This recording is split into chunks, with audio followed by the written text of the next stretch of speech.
সকল ক্রাফট ও আর্ট প্রেমীদের জানাই দি ক্রাফট লাভার ইউটিউব চ্যানেলে অনেক অনেক স্বাগত।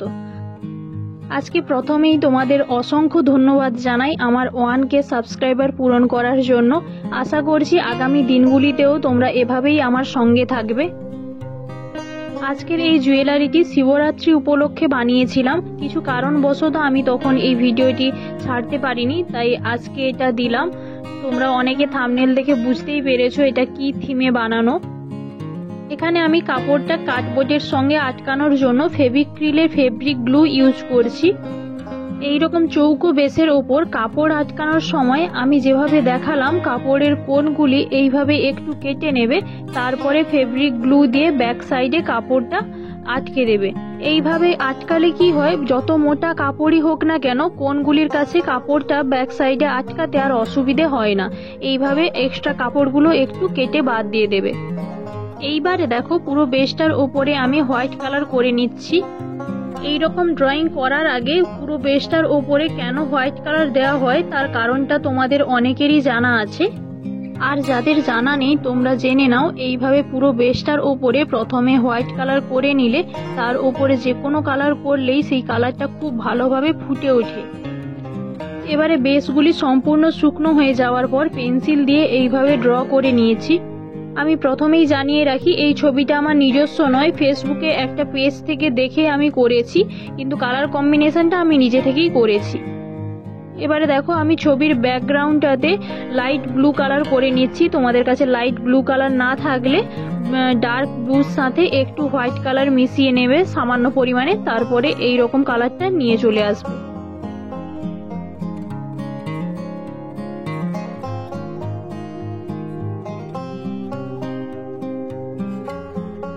এবারে এটাকে সম্পূর্ণ শুকনো হতে ছেড়ে দেব। সম্পূর্ণ শুকনো হয়ে যাওয়ার পরে দেখো আমি এখানে একটা হাতের জন্য এই কালারটা তৈরি করেছি। এর জন্য আমি হোয়াইট কালার এবং অরেঞ্জ কালার নিয়েছি। অরেঞ্জ কালারটা খুবই সামান্য পরিমাণে নিয়েছি। দুটোকে ভালোভাবে মিক্স করে এইভাবে হাতের ওপরে অ্যাপ্লাই করছি। এই কালারটা শুধুমাত্র মায়ের হাতের ওপরেই করব। তোমাদের আমি পার্ট পার্ট করে দেখানোর চেষ্টা করেছি কোন কোন জায়গার কালারটা শুকনো হয়ে গেলে আবার কোন কোন জায়গায় কালারটা করবে। এইভাবে করলে তোমাদের দেখবে সময়ের সাশ্রয় হবে অনেকটা, আর তোমাদের কালারটা করতেও অনেকটা সুবিধা হবে।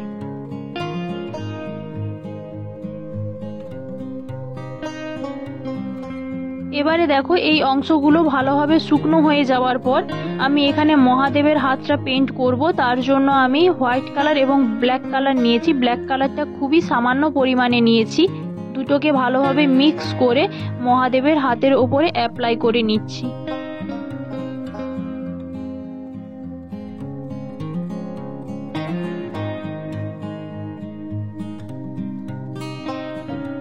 দেখো এখানে আমি একটা বেল পাতা এঁকেছিলাম, তার উপরে আমি লাইট গ্রিন কালার করে নিচ্ছি।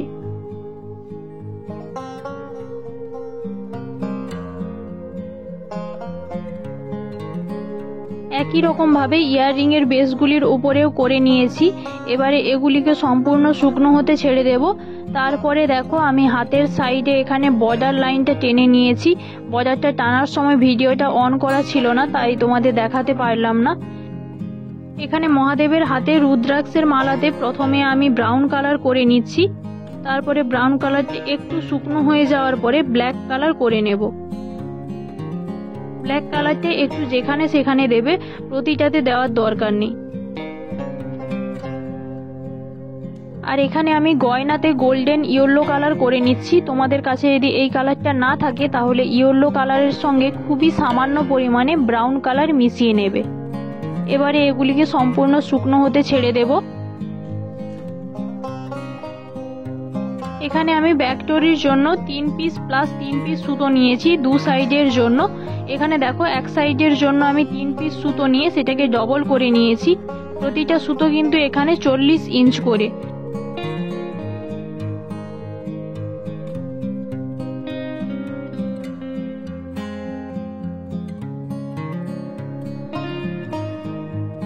এখানে লক্ষ্য করে দেখো যে সাইডে সুতোর মুখটা ছিল সেই সাইডেই আমি গ্লু দিয়ে একটু মসৃণ করে একটা কটন বল গেঁথে লাস্টে আমি দুবার গিট দিয়ে দিয়েছি।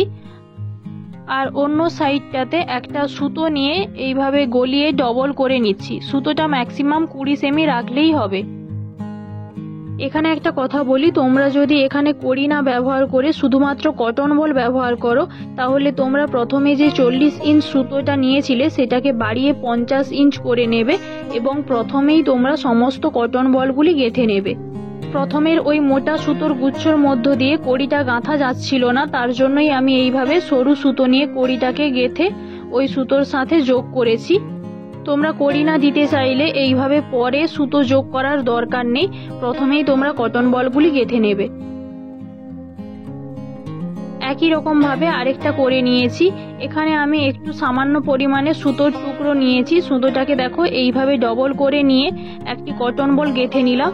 তারপরে দেখো কটন বলের গায়ে এইভাবে সুতোটাকে প্যাঁচ দেবে। দেখো একটি মাত্র সুতো বের করে আনছি। এইভাবে কটন বলের গায়ে সুতোটাকে প্যাঁচ দিলে কি হয়, কটন বলটা সুতোর ঠিক মাঝখানে ঝুলে থাকে। তারপরে দেখো আমি একটা ঢোল সাইজের কটন বল গেঁথে নিচ্ছি। আমি এখানে ঢোল সাইজের কটন বল ব্যবহার করেছি। তোমরা যদি এই সাইজের কটন বল বানানো দেখতে চাও তার লিংক আমি ডেসক্রিপশনে দিয়ে রেখেছি, তোমরা গিয়ে চেক করতে পারো।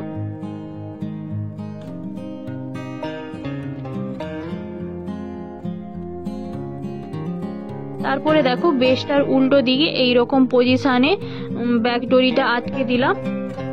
তারপরে বেশের পেছন দিকে পুরোটাতে গ্লু অ্যাপ্লাই করে কাপড় আটকে নিচ্ছি। এই রকম অবস্থাতেই বেশটাকে একটু সামনের দিকে ঘুরিয়ে দেখে নেবে ব্যাক ডরিটা ঠিকঠাক জায়গায় লাগানো হয়েছে কিনা বা টাইট হয়েছে কিনা। তারপরে এটাকে সম্পূর্ণ শুকনো হতে ছেড়ে দেবে। এবারে দেখো ইয়াররিংটা শুকনো হয়ে যাওয়ার পর আমি ওপরের দিকে এবং নিচের দিকে দুটো ফুটো করেছি।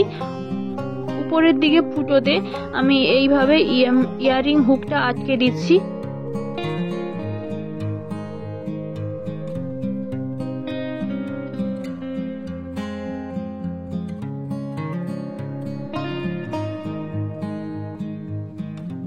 আর নিচের দিকে আমি একটা জাম্পলিং এর সাহায্যে কড়ি আটকে নিচ্ছি।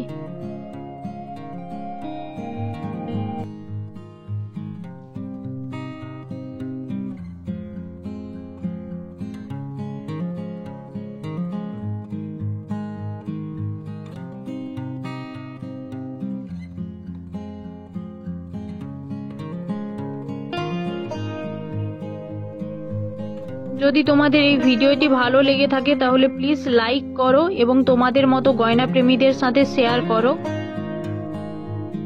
ধন্যবাদ ভিডিওটি দেখার জন্য।